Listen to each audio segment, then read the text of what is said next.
मोठी बातमी येते कारण इथे आता आपण बघतोय कोरोना रुग्णांच्या संख्येचा स्फोटच झाला असं म्हणावं लागेल। कारण काल एका दिवसात एसआरपीएफच्या तब्बल 23 रुग्णांना लागण झालेली आताची सगळ्यात मोठी बातमी आपण बघतोय आणि अतिशय धक्कादायक अशी बातमी आहे। एसआरपीएफच्या एकूण 70 रुग्णांना आता कोरोनाची बाधा झाली। 70 जवानांपैकी 34 मालेगाव 36 मुंबईत आलेले आहेत। हिंगोलीत बाधितांची संख्या आता 76 वरती पोहोचलेली आहे। मात्र हिंगोलीत कोरोना रुग्णसंख्येचा एकूणच स्फोट आपण बघतोय। एसआरपीएफच्या तब्बल 23 रुग्णांना आता काल लागण झाली। एसआरपीएफच्या एकूण 70 रुग्ण आता कोरोनाग्रस्त झाले। या 70 जवानांपैकी 34 मालेगाव मधनं 36 मुंबईतनं आलेले आहेत। आता हे सगळे जण कोणाकोणाच्या संपर्कात आले होते याचा शोध प्रशासनाकडून घेतला जातोय आणि त्या सगळ्यांना आता क्वारंटाईन केलं जाईल। मात्र हिंगोलीमध्ये बाधितांची संख्या आता तब्बल 76 वरती पोहोचलेली आहे।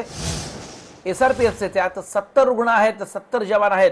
मात्र हे 70 जवानांपैकी 34 मालेगावातून आलेत तर 36 हे मुंबईतून आलेले आहेत।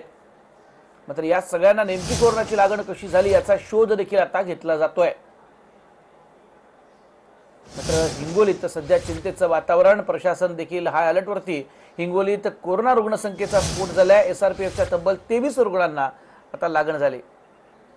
रमेश शेणके मध्ये सहकारी आपल्या सोबत आहेत। रमेश, अतिशय धक्कादायक अशी बातमी आहे। आतापर्यंत 70 जवानांना एसआरपीएफच्या ही लागण झालेली आहे आणि असं असताना एका दिवसात 23 नवे रुग्णांची भर पडते। काय त्याची माहिती? निश्चितच हिंगोलीकरांसाठी अत्यंत धक्कादायक बातमी आहे। हिंगोली एसआरपीएफच्या 22 जवानांसह रुग्णालयातील एका नर्सला सोमवारी मध्यरात्री पॉझिटिव्ह आणि खबर उडाली आहे। त्यामुळे आता हिंगोली जिल्ह्याची संख्या जी आहे ते 76 वर पोहोचली आहे आणि हे जे 22 जवान आहेत रात्री पॉझिटिव्ह हे सर्व जवान मुंबई येथे कार्यरत होते।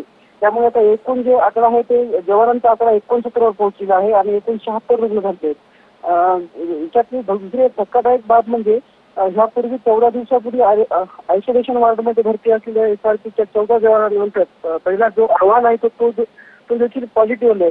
त्यामुळे हिंगोलीकरांच्या चिंतेत अधिक भर पडली आहे। वैभव, नक्कीच हिंगोलीकरांच्या चिंतेत प्रचंड वाढ। रमेश, तुर्तास धन्यवाद आणि तुमची देखील काळजी घ्या, आपल्या टीमची प्लीज काळजी घ्या।